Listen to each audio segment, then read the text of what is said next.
Untuk saat ini yang paling penting adalah bagaimana keterbukaan dari pemerintah untuk membuka secara terang bahwa ini masalahnya di mana. Rekan-rekan guru se-Nusantara, salam dari saya Maximus Masankian, Ketua PGRI Kabupaten Flores Timur, Nusa Tenggara Timur. Pada hari ini Kamis 8 Februari 2024, saya ingin menyampaikan catatan kritis saya kepada Bupati Saburai Jua yang kalau kita ikuti di pemberitaan hari-hari terakhir ini, teman-teman Persatuan Guru Republik Indonesia Kabupaten Saburai Jua melakukan aksi demonstrasi akibat dari tunjangan profesi guru mereka yang dalam catatan dan informasi serta data yang kita ikuti di berbagai media dalam laporannya terkuak bahwa belum dibayarkan sejak 2021. Catatan kritis saya ini kenapa saya tujukan kepada pimpinan tertinggi atau Bupati Saburai Jua. Karena bupatilah sebagai penguasa pengguna anggaran daerah.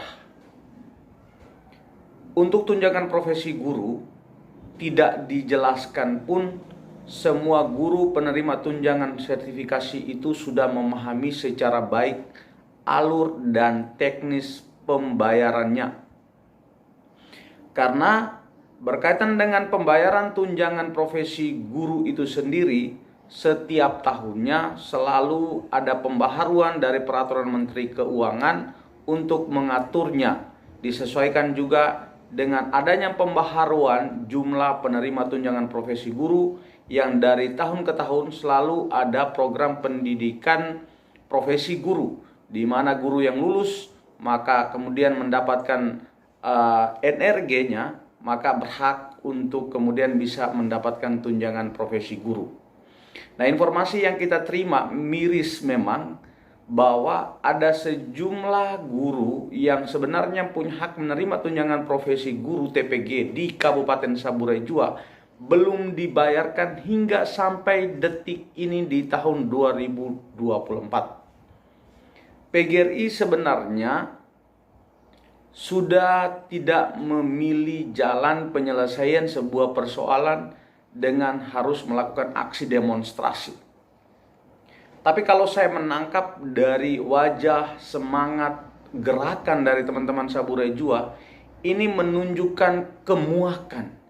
Ini menunjukkan batas akhir kesabaran dari sejumlah tahapan yang mereka sudah lalui, diplomasi-diplomasi yang mereka sudah lakukan, tetapi penjelasan yang tidak transparan, penjelasan yang belum kemudian secara logis bisa diterima bahwa ini merupakan satu kesalahan yang tidak bisa dititik beratkan kepada pemerintah daerah, tetapi ada satu sistem yang sudah mengatur demikian yang membuat kondisinya seperti ini. Itu tidak mereka dapatkan penjelasan itu, ini dugaan saya. Sehingga sampai harus turun ke jalan, dan bukan pertama kali, sudah beberapa kali mereka lakukan aksi demonstrasi itu. Baik di gedung DPRD Kabupaten Saburai Jua sebagai perwakilan dari mereka, juga langsung bertemu dengan Bupati Saburai Jua dan jajarannya. Catatan kritis ini memang kita alamatkan kepada Bupati Saburai Jua yang mestinya punya tanggung jawab, yang mestinya punya beban secara moral, dan harus melakukan upaya-upaya strategis berkaitan dengan bagaimana tanggung jawabnya sebagai kepala daerah. Minimal memberikan penjelasan kepada guru-guru itu secara detail. Apa kondisi yang sebenarnya terjadi? Apakah ada kelalaian yang dilakukan sehingga menyebabkan kondisi seperti ini? Nah, kalau misalnya ada kelalaian yang datangnya itu dari teman-teman pemerintah, kira-kira langkah apa secara hierarki pemerintahan untuk mengatasi ini?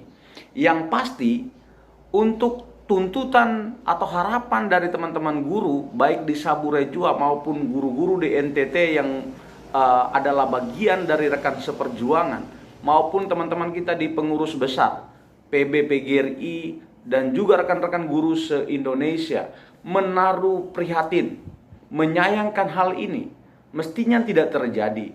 Karena tunjangan profesi guru itu langsung dari APBN ditransfer masuk ke kas daerah. Sampai di kas daerah itu tidak boleh diutak-atik untuk kebutuhan lain.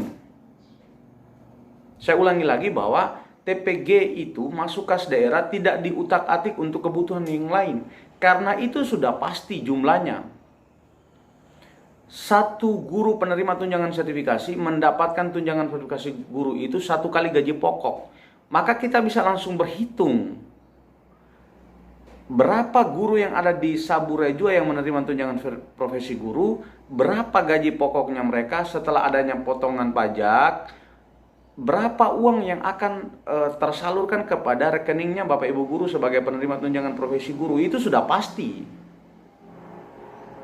Jadi kalau misalnya di 1 tahun tidak dibayarkan, maka itu akan kemudian sangat berdampak ke tahun berikutnya.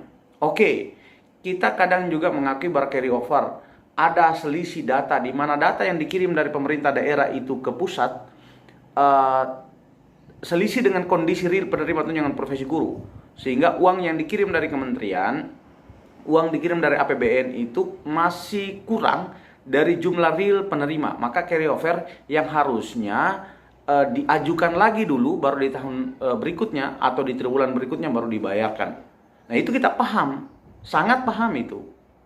Tapi yang terjadi saat ini, jika data yang kita terima ini sungguh-sungguh benar, teman-teman, dari 2021, sekarang kita sudah di 2024. Maka ini kan sebuah benang kusut yang harus diurai. Dan untuk saat ini yang paling penting adalah bagaimana keterbukaan dari pemerintah untuk membuka secara terang bahwa ini masalahnya di mana. Terlihat di video teman-teman sangat menunjukkan bagaimana mereka berani. Kenapa? Karena benar. Mereka memperjuangkan satu kebenaran. Mereka memperjuangkan satu keadilan. Harus segera ada solusi, harus segera ada keputusan. Seorang pemimpin harus bisa mengambil satu solusi atas kondisi seperti ini. Kenapa? Karena dia punya kuasa, dia punya seluruh fasilitas, dia punya SDM yang bisa mengatasi masalah ini. Tinggal sekarang adalah bagaimana kemauan untuk membantu Bapak Ibu guru atau tidak. Klasik memang bahwa semua profesi mau pejabat sampai sekelas presiden, guru punya jasa. Guru punya tetesan keringat. Guru punya pengorbanan untuk menjadikan seorang menjadi manusia. Dan tentu bupati, sekda, kepala dinas, seluruh jajaran di pemerintahan juga pernah merasakan bagaimana digembleng, bagaimana dididik, bagaimana diajar, bagaimana dibimbing oleh seorang guru. Maka mestinya persoalan yang menimpa Bapak Ibu guru di Saburejua ini tidak perlu ada. Kalau benar-benar kita menaruh hormat atas jasa, atas pengorbanan dari Bapak Ibu guru itu sendiri. Tetapi apa yang terjadi hari ini? Bagaimana guru diperlakukan secara tidak adil. Kita bisa melihat di video yang beredar bagaimana cara komunikasi yang secara etika sudah tidak diperhatikan lagi. Betul, ada emosi di ruang itu. Tetapi sebagai seorang pemimpin, dia tidak bisa menunjukkan kemarahan. Warganya kalau marah, ya wajar. Karena memang sedang memperjuangkan haknya. Tetapi kita sebagai pemerintah dalam hal ini sebagai yang disasar atas ulah kita dalam tanda petik yang menyebabkan persoalan ini, mesti lebih tenang, mesti lebih adem, mesti lebih sejuk untuk memberikan penjelasan. Yakinkan kepada teman-teman guru bahwa pasti ada solusinya. Saya sebagai seorang bupati, saya sebagai pimpinan di daerah ini, saya pastikan bahwa pasti ada solusinya. Teman-teman guru, kembalilah melaksanakan tugas seperti biasa. Dan kami akan mencari solusinya, mohon dukungan. Sudah. Tapi kemudian tersulut emosi, bahkan harus mengeluarkan kata-kata yang tidak sepadan kepada seorang guru, tentu ini kita sayangkan bersama. Sehingga saran kami sebenarnya adalah yang harus dilakukan, berikan penjelasan sejelas-jelasnya kira-kira di mana titik persoalannya. Siapa yang melakukan sampai kemudian munculnya persoalan ini. Guru-guru tidak salah. Guru-guru tidak salah. Karena itu hak mereka. Kalau kemudian mereka menuntut, itu wajar. Itu wajar. Karena itu hak mereka. Mereka menuntut, itu wajar. Dan tunjangan profesi guru itu dari APBN, bukan dari APBD. Dananya masuk ke daerah sementara saja di kas daerah. Tetapi itu adalah APBN yang langsung sebenarnya juga ditransfer ke rekeningnya Bapak Ibu guru. Regulasi kita sekarang mengaturnya bahwa uang itu masuk dulu ke kas daerah. Tetapi kemudian digunakan untuk yang lain.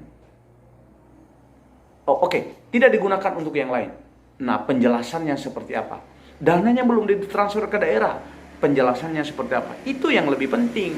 Tidak bisa sekarang diperlebar malah persoalan kenapa guru harus demo, kenapa harus guru tidak beretika seperti begini dan lain sebagainya. Tidak. Yang lebih penting adalah bagaimana mencarikan solusinya. Saya mendapatkan data yang saya bisa bacakan. Kalau ada kekeliruan dari data ini, nanti bisa kita saling konfirmasi. Tapi penting untuk kita lakukan edukasi kepada Bapak Ibu guru bahwa yang namanya hak itu tidak boleh main-main oleh siapapun. Karena kalau masalah ini sampai ke Kementerian Pendidikan, masalah ini sampai ke meja presiden sekalipun, guru-guru tidak bisa disalahkan. Karena itu hak mereka. Berbeda dengan mereka menuntut suatu hal yang di luar dari hak mereka, itu mungkin. Tapi ini mereka menuntut apa yang menjadi hak mereka. Oke, saya akan bacakan. Dan data yang saya terima dari pengurus PGRI Saburejua. Bahwa di tahun 2021 Pagu berdasarkan Perpres itu 12 miliar 317 juta 323 ribu rupiah. Dana yang ditransfer oleh Kemenkeu, Kementerian Keuangan, itu 13 miliar 175 juta 50 ribu rupiah, termasuk permintaan usulan dana cadangan sebesar 875.727 ribu rupiah. Dana silpa tahap 1 pada kas daerah 470 juta 354.900 rupiah. Total dana tersedia pada kas daerah 13 miliar 645 juta 440.900 rupiah. Kebutuhan pembayaran ke guru 13 miliar 484 juta 821.200 rupiah. Berdasarkan rekonsiliasi tahun 2022, Pemda belum membayarkan TPG sesuai dengan kebutuhan tahun 2021 sebesar 13 miliar 484 juta 821.200 rupiah. Meskipun dana tersedia pada kas daerah mencukupi. Terdapat 273 orang yang belum dibayarkan pada bulan Desember 2021 dengan kebutuhan dana sebesar 979 juta 81.200 rupiah. Sehingga hal tersebut menyebabkan terjadi silpa pada kas daerah yang pada kas daerah sebesar 1 miliar 138 juta 550.200 rupiah.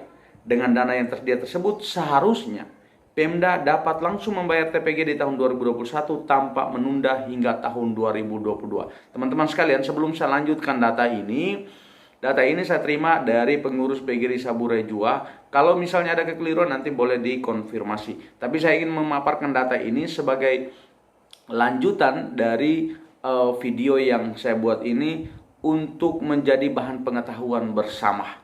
Yang kita cari saat ini adalah solusinya. Bukan pertentangan atau konflik, tidak. Yang kita cari adalah harus ada solusi. Dan solusi itu satu-satunya adalah dari pemerintah. Karena mereka lah yang bertanggung jawab untuk ini. Guru menuntut hanya karena menuntut haknya. Mari kita ke tahun 2022. Pagu Perpres 12 miliar 173 juta 700 rupiah. Dana yang ditransfer oleh Kementerian Keuangan 12 miliar 173 juta 700 ribu rupiah. Dana Silpa tahap 1 pada kas daerah 1 miliar 138 juta 550 ribu 200 rupiah. Total dana yang tersedia pada kas daerah 13 miliar 312 juta 250 ribu 200 rupiah. Kebutuhan pembayaran ke guru 15 miliar 200 juta 389 ribu rupiah. Berdasarkan rekonsiliasi tahun 2023 pada semester 2, Pemda hanya dapat membayarkan untuk 59 orang dari 332 orang untuk bulan November dan Desember 2022 karena keterbatasan dana. Sehingga 273 orang belum dibayarkan dengan kebutuhan dana sebesar 1 miliar 888 juta 138.800 rupiah. Di sisi lain, Pemda tidak mengusulkan dana cadangan Kemenkeu untuk memenuhi kebutuhan pembayaran. Pada tahun 2023, Pagu Perpres 15 miliar 686 juta 701 ribu rupiah. Dana yang ditransfer oleh Kemenkeu 16 miliar 740 juta 942.400 rupiah, termasuk permintaan usulan dana cadangan sebesar 1 miliar 54 juta 241.400 rupiah. Dana Silpa tahap 1 pada kas daerah 251 juta 745.000 rupiah. 251 juta 745.500 rupiah. Total dana pada kas daerah 16 miliar 990 juta 687.900 rupiah. Kebutuhan pembayaran ke guru 19 miliar 157 juta 155.100 rupiah. Terdapat potensi kekurangan dana sebesar 2 miliar 164.467.200 rupiah yang berasal dari kurang bayar tahun 2022 serta perpindahan kewenangan pembayaran TPG dari semula dibayarkan oleh pusat atau Dikbud menjadi dibayarkan oleh Pemda atau APBD bagi 110 guru honorer yang mendapat penempatan P3K. Pemda telah mengusulkan dana cadangan ke Kemdikbudristek sebanyak 2 kali, yakni pertama tanggal 30 Maret dengan dana yang disetujui sebesar 1 miliar 54.241.400 rupiah dan telah ditransfer ke kas daerah oleh Kemenkeu pada bulan Desember, sedangkan Pemda belum sempat mencairkan ke guru. 2. Pengusulan kembali kekurangan dana pada 18 Desember, sedangkan menurut Peraturan Menteri Keuangan Nomor 204/2022, batas waktu penyampaian dana cadangan paling lambat 7 September, sehingga kekurangan dana tersebut baru akan diproses pada tahun 2024. Nah, teman-teman sekalian, ini adalah data yang saya dapatkan dari teman-teman pengurus PGRI Sabu Raijua. Nah, di bagian akhir ini saya mau kembali menyampaikan catatan kritis saya bahwa sekiranya segera teman-teman pemerintah daerah Kabupaten Sabu Raijua memberikan penjelasan sejelas-jelasnya kepada teman-teman guru, dalam hal ini keterwakilan pengurus PGRI Sabu Raijua, bahwa masalah yang teman-teman mereka adukan itu duduk persoalannya seperti ini. Kami sedang melakukan langkah-langkah ini. Mohon bersabar. Kami juga berharap kepada teman-teman PGRI Sabu Raijua bangun komunikasi, diplomasi, saling mendengarkan dengan baik. Dapatkan sampai pada pemerintah menjelaskan duduk persoalannya dan solusi apa yang sedang mereka lakukan. Solusi apa yang sedang mereka lakukan itu sangat penting. Boleh pakai deadline waktunya. Tangkap penjelasan mereka itu secara logis. Dan jangan lupa tetap bangun komunikasi kepada kami sebagai bagian dari teman-teman seperjuangan. Pengurus PGRI Nusa Tenggara Timur. Pengurus PGRI di pusat, pengurus besar. Kita saling berbagi informasi untuk punya satu tujuan bahwa hak kita itu tidak boleh dipermainkan. Hak kita tidak boleh dipermainkan. Kita berjuang karena kebenaran, kita berjuang karena demi keadilan. Demikian catatan kritis saya, pandangan saya. Maximus Masankian, Ketua PGRI Kabupaten Flores Timur, Nusa Tenggara Timur, sebagai bentuk solidaritas, sebagai bentuk dukungan saya kepada teman-teman sekalian, bahwa untuk sebuah kebenaran, untuk sebuah keadilan, kita tetap satu perjuangan. Salam dari Flores Timur. Hidup guru, hidup PGRI, hidup solidaritas, yes, siapa kita, Indonesia. Salam hormat untuk teman-teman sekalian di Sabure Jua, tetap berjuang, tetap sesuai koridor, beretika, dan pastikan ada solusi dari perjuangan ini. Salam hormat.